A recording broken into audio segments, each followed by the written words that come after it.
Class teacher ஒரு பையனை திட்டி வெளியே போய் முட்டி போடுறா அப்படின்னு பனிஷ்மெண்ட் கொடுக்குறாரு. இதை பார்த்த இன்னொரு டீச்சர், ஏன் சார் இவனுக்கு பனிஷ்மெண்ட் கொடுக்குறீங்க, என்ன பண்ணா இவன் அப்படின்னு கேட்குறாரு. அதுக்கு அந்த கிளாஸ் டீச்சர், பின்ன என்ன சார், டெஸ்ட் எழுத சொன்னா எல்லா கொஸ்டினுக்கும் ஏடா கூடமா ஆன்சர் எழுதி வச்சிருக்கான், நீங்களே படிச்சு பாருங்களேன் அப்படின்னு கொடுத்ததும் அந்த சாரும் வாங்கி படிச்சு பார்க்குறாரு.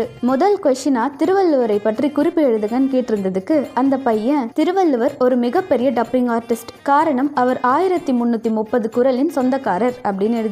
இரண்டாவது கொஸ்டினா, ராமன் கடன் வாங்கினார், இது எந்த காலம் அப்படின்னு கேட்டிருந்ததுக்கு இது ராமனின் கஷ்டகாலம் அப்படின்னு எழுதியிருக்கான். மூன்றாவது கொஸ்டின், கூடையில் இருந்த 10 மாம்பழத்தை கவிதாவுக்கு நாளும் பூரணிக்கு நாளும் கொடுத்தால் உனக்கு என்ன வரும் அப்படின்னு கேட்டிருந்ததுக்கு எனக்கு பயங்கரமான கோபம் வரும் அப்படின்னு எழுதி வச்சிருக்கான். நான்காவது கொஸ்டின், மேலே வீசிய பந்து ஏன் கீழே வந்து விழுந்தது அப்படின்னு கேட்டிருந்ததுக்கு மேலே பந்து பிடிக்க ஆள் இல்லைன்னு எழுதியிருக்கான். ஐந்தாவது கொஸ்டின், ஆசிரியர் வெளியூர் செல்கிறார், இது எந்த காலம் அப்படின்னு